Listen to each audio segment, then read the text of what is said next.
Друзья, всем привет! Вы на Приветствую. канале «Ремонт корейских автомобилей», как ни странно. Да.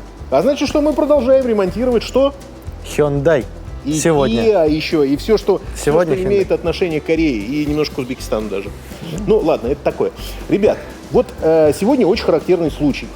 За нашей спиной Santa Fe Classic, да? Да. 10-го, по-моему, года, и пробег там что-то под 200, 1180 пробег.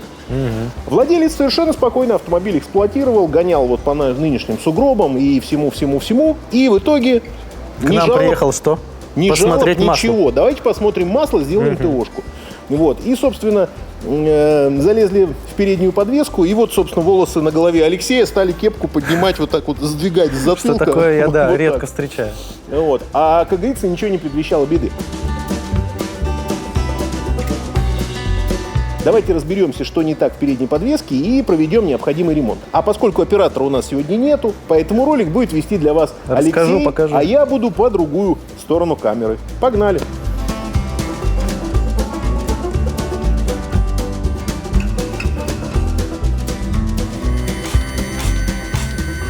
Ну, рассказывай. Ну и вот, я начинаю делать диагностику по стандарту. Подвеску смотрим, поднимаем, и давайте с лайтового начнем. Что я здесь вижу? Я здесь вижу люфтящую шаровую. Так, люфт по шаровой. И также я вижу здесь небольшие трещины, высыхание резинки сайлентблоков. Также перехожу, получается, к водительской стороне. Здесь люфт шаровый не так виден, как виден люфт, получается, сайлентблока. Смотрим. И также можно посмотреть по колесу, как гуляет колесо. То есть сейчас дороги заснежены, и резину не ест. А с таким разбитием будет есть и резину. То есть даже полуось Да, ходит, полуось ходуном. даже ходит, да. Ну, разбит хорошо. Отмечу самое главное, что человек приехал без каких проблем. То есть приехал на замену масла. Ничего не чувствую, все нормально, все хорошо. Мы, как всегда, по стандарту предлагаем осмотр подвески. Потому что дело такое. Так что, видите, тяжелая машина, не факт, что вы всегда чувствуете какую-то проблему. Снимаем рычаги и потом покажем, получается, запчасти. Здесь меняем рычаги в сборе, потому что, как вы видите, рычаги тоже коррозируют. Потому что здесь менять не только шаровые, а еще сайлентблоки, и целесообразность все равно ближе поменять рычаги целиком в сборе. Но теоретически мы же можем заменить отдельно Конечно, да, сайленты любой. и отдельно шаровую. Да, Ну, любой никаких сайлентблок. проблем. Но здесь целесообразнее в сборе. Сход-развал потребуется? Ну, здесь потребуется, потому что плюс мы еще меняем рулевые наконечники, эти тоже люфтят.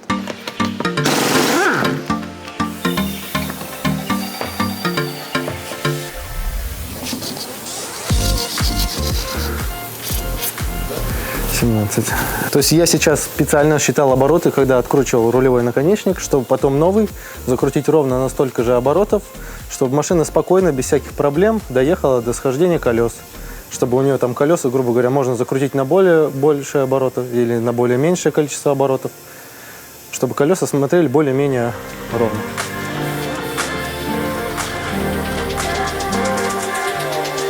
Так, дальше откручиваем рычаг, начинаем с шаровой. Шаровая прикручена на болт гайка.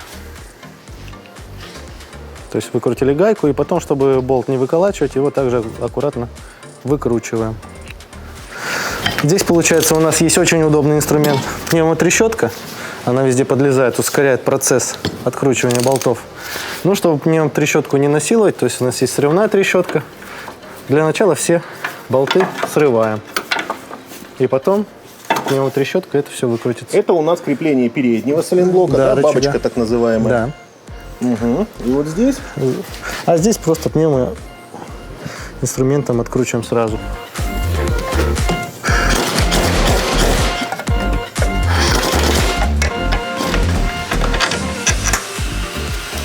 Ну, гайку, ладно, потом достанем.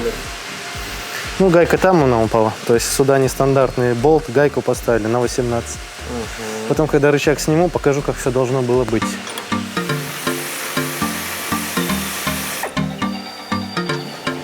И вот такой вилкой выбиваем шаровую из кулака.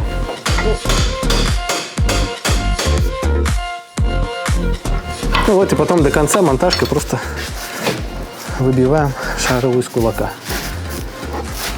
и, собственно, что у нас? Рычаг выводит? Да, рычаг должен быть на воле.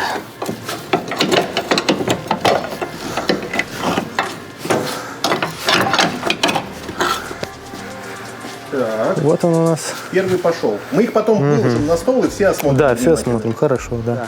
Теперь вот на эту сторону все будем ставить новое. Можно ли снять два рычага сразу и вот показать все вместе? Можно, но это будет второй рычаг и рулевой наконечник будет сниматься сложнее, потому что руль все будет расхляблен, будет все легко шататься. То есть комфортнее будет работать, когда по очереди снял, поставил, снял, поставил. Ну вот, давайте осмотрим снятый у нас рычаг и рулевой наконечник. Все покажем, расскажем, что как стояло. Получается, вот у нас шаровая, она крепится в кулак. Как я показывал, болт-гайка она идет. То есть откручиваем сначала гайку, и потом, чтобы болт не выбивать, его также инструментом выкручиваем. Так будет удобней. Здесь, получается, передний сайлентблок, он на 2 болта прикручен к подрамнику. В каком состоянии, кстати, передний сайлентблок? Получается, с правой стороны он нормально рабочий. Я его осмотрел. И получается, вот задний сайлентблок, он здесь вот каким-то кастомным удлиненным болтом на 18 прикручен. Болт-гайка также. Может, это тюнинг? Да, тюнинг, потому что, я говорю, есть закладная, она приварена к подрамнику. То есть гайки не должно быть. Угу. С этой стороны люфтила шара, вот она расхлябанная. Прям стук, да? Угу. И вот она вверх-вниз гуляет. Пыльник целый? Пыльник целый. Но пыльник это мы сейчас повредили, как вы сказали, при съеме, да. И вот здесь были трещины в заднем сайлентблоке. Но это небольшие, не критичные, но это, получается, высыхает резина. Вот по углам она вот здесь начинает появляться трещины. И потом также эти трещины перерастают уже в разрыв. Комплексно меняем рычаг левый, правый. Хорошо. На что Да. будем менять? На проверенный CTR, хорошая фирма. Это, да, это бренд известный. Да, вот он. Делают очень хорошо. И при заказе не забываем, что будет указано левый, правый рычаг. CQ0124R. И также, конечно, рулевой наконечник. Здесь левого-правого уже нет, они одинаковые. Открываем.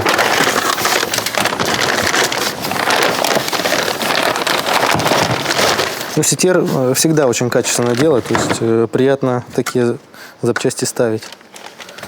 Ну, тут о подделке легко определить. Все у них забрендировано, вся упаковка. Все точно так же. Хороший пыльничек, и у них всегда идет в комплекте гаечка. Принято. Ну, я все предварительно обезжирил, продул, смазал медной смазкой, потому что, конечно же, когда у нас в резьбе песок, это не очень хорошо. Для чего медная смазка нужна? Медная смазка, чтобы не закипала резьба, не ржавела, и все в следующий раз легко открутилось. Ну и сейчас нам также она поможет, она же немножечко смазывает, немножечко поможет поставить полегче. Ввести в подрамник. Да, да. Ну и будем затягивать сайлентблоки под напряжением, то есть, получается, мы стойкой поднимаем колесо в рабочее положение, чтобы сайлентблоки затянулись в рабочем положении. В отличие, как, допустим, у Матиза, у него там свободно плавающий сайлентблок, он, получается, прокручивается в рычаге. Там можно его прикручивать без дополнительного, получается, усилия. Ну и все, вот у нас стоит, получается, рычаг на своем месте. Мы все протягиваем трещоткой на силовую. И после протяжки ставим контрольные метки, что у нас здесь все протянуто. И чтобы было видно, после нас кто-то лазил сюда или нет. Все остальные точки крепления помечаются. Наша гарантия. Что делаем теперь? Сейчас устанавливаем новый рулевой наконечник. Леш, наконечники меняются парой? 7, 8, 9, Леша 10, считает обороты. 11, 12, 14, 15, 16. И смотрим, 17 не проворачивается, потому что как раз у нас, если что, контргайку можно сильно не откручивать, она тоже наш контроль. Тем самым приблизительно мы схождение. Оставляем, какое было, примерно. Наконечник на месте. Леш, наконечники парой И, меняются? как правило, да, меняем парой, потому что вот один поменяли, делает машина сход-развал, а у нее через месяц второй начинает люфтить. И опять тратится машина, человек, клиент, на схождение колес. А рычаги? Рычаги нет, пара не обязательно. То есть по износу, то есть шаровая, износилась, шаровую меняем. Но у нас на правом рычаге пришла шаровая, а на А на левой... пришло все. Ну да, там вообще. Сейчас покажем. Давай. Да? Можно ли молотком долбить рулевой наконечник, загоняя его туда? Нет, конечно. Его нельзя, потому что здесь у нас же как шарик стоит в пластиковой втулке. Сюда один раз удар, и все, пластиковая втулка лопается. Палец нужно смазывать? Палец не нужно смазывать, он должен на сухую строго туда заходить, чтобы не проворачивался. Потому что сам себе создашь проблемы. Начнешь затягивать, начнется палец проворачиваться. Я понял. Ты уж извини, я задаю дурацкие вопросы за наших подписчиков. Ну, все правильно, да. Больше вопросов, меньше проблем. Вот он на месте. Все получается. Пистолетом я быстро пристрельнул, чтобы она прижалась, чтобы не проворачивался. И дальше вручную уже дотягиваю усилия. Потому что пистолетом, естественно, мы не чувствуем и провернем, вытянем. Вот рулевой наконечник протянут вручную снизу. И мы контрим. Но контрим не сильно, потому что машина едет сразу на схождение колес. Чтобы развальщики там... Да, не мучились, да. Вот достаточно вот этого одного удара, ничего никуда не денется. Чтобы нам проехать 200 метров. Да, все. Ну все, здесь аналогично, также все снимаем. Ну, давай-ка посмотрим. На стол? Ну, давай на стол. Да. Сразу видим. А он покинул чат. Да, и вот он как у нас шевелился, весь разбил. И он прокручивается, проворачивается. Ага, то есть у И нас вот он весь разбит. сожрано все. Разорвано. А большой салин здесь? Давайте тоже покажу. Вот сюда смотрим. Вот здесь хорошо видно. Ага. Как раз те маленькие трещины. Да-да-да, покажи. Высыхает, резина вот здесь трескается. И так далее. Ага. Круто. Но шаровая на левом рычаге еще ничего лучше, чем... Она просто мягкая, она еще не стучит. Но вот видим, что она здесь уже очень легко, свободно. То есть, получается, посадочное место все равно уже выработку имеет.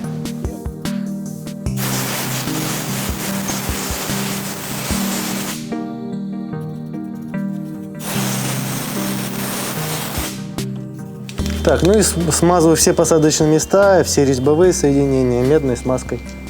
Отлично. Ну, она плюс еще, я говорю, помогает помимо от коррозии заскользнуть туда намного лучше новому сайлентблоку.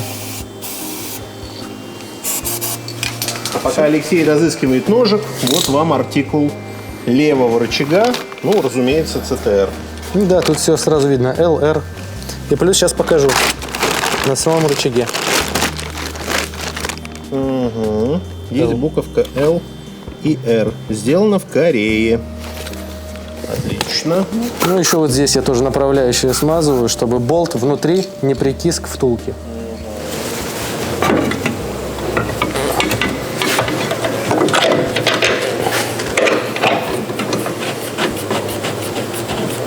Ну, вот стоечкой себе немножечко помогаем ее напрячь. И главное ее не передавить в отверстие. Смотрим, чтобы болт проходил.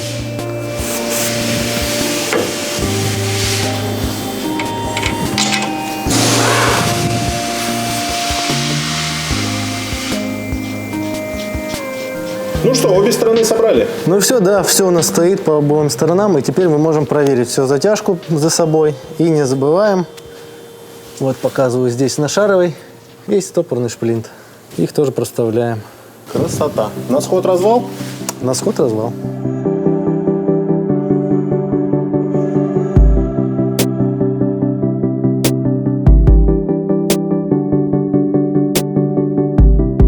Ну что, друзья, вот такое интересное и познавательное, надеюсь, видео у нас получилось сегодня. Ваши аплодисменты, лайки и комментарии Алексею, потому что я был просто за камерой и задавал дурацкие вопросы. Ну а на что влияет подвеска и почему это важно?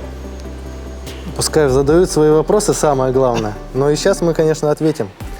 Самое главное, что не забывайте проходить вовремя осмотр машины, потому что вовремя починенная мелочь спасет от дальнейших затрат. А так, получается, допустим, просто этот сайлентблок рвется, колесо начинает сильно люфтить, и в экстренном торможении колесо заходит, получается, в клин, и машину тянет в эту сторону. Соответственно, бросает как раз, а это левая сторона, да? Да, И встречка. встречка. Здравствуйте. А второй важный момент, запомните, в подвеске, да и в принципе в любом автомобиле и во всех системах, одно всегда тянет за собой другое. Да. Упустили надорванный сайлентблок, утащили за собой шаровую. Утащили следом амортизатор, стойки стабилизатора. Я говорю, и, вся в общем-то, подвеска пошла. Вся подвеска по бороде. Поэтому так. Друзья, вот такой спонтанный, может быть, немножко такой сумбурный сюжет у нас получился, но в любом случае будем рады ответить на ваши вопросы. к вашим услугам всегда наши автосервисы, все контакты найдете под видео. Вот, Алексей работает на станции Южная, если что, Краснопутиловская, Спрашивайте, 65, обращайтесь. да. Топ-100, входит в топ-100 лучших механиков России. А что, сам себя не похвалишь, никто тебя не похвалит. Ну и так и есть. Так что так. До новых встреч. С вами канал Ремонт Корейских Всем счастливо. авто.